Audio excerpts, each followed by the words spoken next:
do you want to know what your colleagues earn? Some say this can help to deal with inequality issues in the workplace, but does it really? The Companies Amendment Bill and the Companies Second Amendment Bill propose that there be changes in this particular regard. So if passed, this would mean that it is now compulsory for companies to disclose their pay gap ratio. So pay disparity issues have been going on for years now, and with the ever-growing gaps between those at the helm and employees, is it really wise to make everyone's salaries public? Some argue that it is, but let's get more perspective now and speak to Arabo K, Ewinyu, who is Wits Southern Centre for Inequality Studies. In fact, he comes from there. Thank you. So she comes from there, rather. Sorry. Thank you so much for joining us. And let's start with this. I mean, this was a fierce debate in the newsroom before we actually came on air, because a lot of people saying, I don't want to know what my colleagues are earning. I don't want to know what you make. I don't want to know whoever makes what. But it sometimes deals with some pertinent questions that we always have. So is it a good idea to force companies to do this?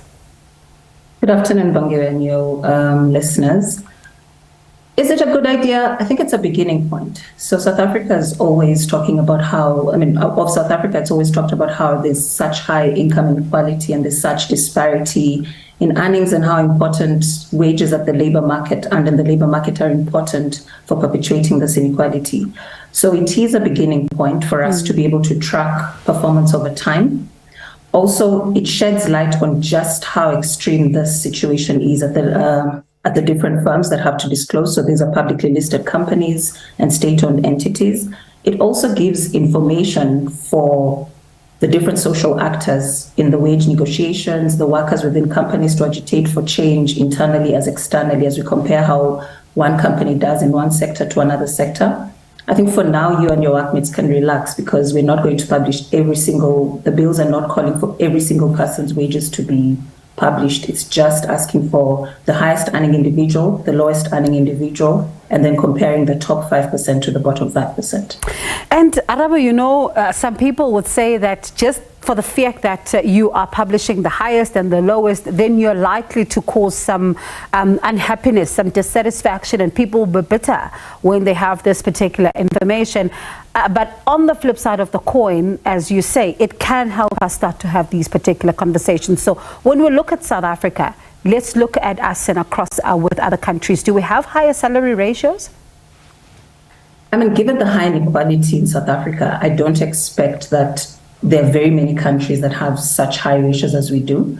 So, for example, the US is also often cited as having such pay disparities across the board. So I imagine it would be similar, better off or slightly worse off than the US or perhaps Brazil.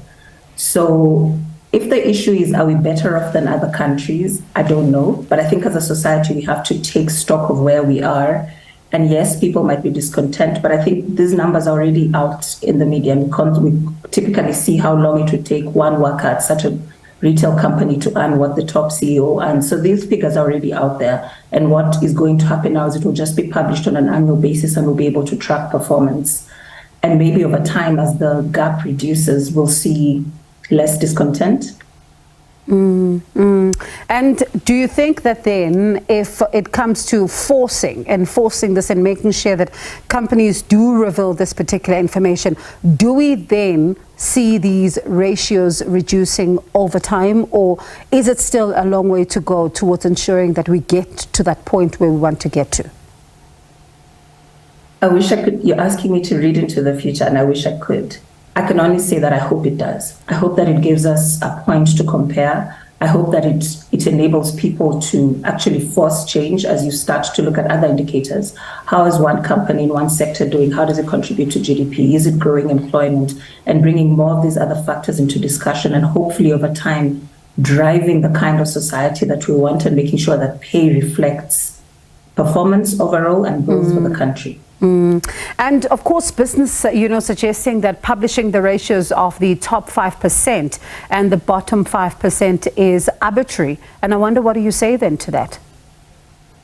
As a beginning point, I'm glad that they're not refuting the disclosures to begin with. So if it comes down to, is it the top 5% versus bottom 5% or any other measure, I mean, look, this ratio is obviously a variation on the Palmer Index that compares the top 10% earnings to the bottom 50%. And if we did that, obviously the ratios would not look as extreme as if you just look at either the top individual to the bottom or the just top 5% to the bottom 5%. You have to choose a beginning point, and it depends on the outcome that you want. I believe that even if we look at just the top 10 to bottom 50%, it will still be as startling and quite as shocking for the society to see those ratios anyway. And definitely, because, I mean, one thinks about some of the ways that companies can do this, and I wonder what do you have in your mind? I mean, that companies, you know, as they look into these particular disparities, how then can they begin to have these conversations with themselves? And also, how do they begin to be forced to reduce these salary inequalities? Because sometimes we hear a number of them saying that, no, it's the economy, we don't have the money, we don't have the means. But how then do we begin to have this conversation that forces this to happen? I mean, trade unions have to come in and force some of these changes. I think information is better for anyone, so more information is good for the wage negotiations. It's also interesting that if you say there's not enough money for the lower earning individuals, yet there is money always at the top. There's always money to pay a CEO, there's always money to pay for the bonuses and things like that. So it might look like reallocating incomes. It could also look like growing the economy and making sure that more and more people are earning anyway and have disposable income and the tax base is growing. So there are various interventions within the firm, but also across the economy. And this is only one. So this is not the silver bullet that will cure or solve inequality. It's one of many things that have to move in tandem.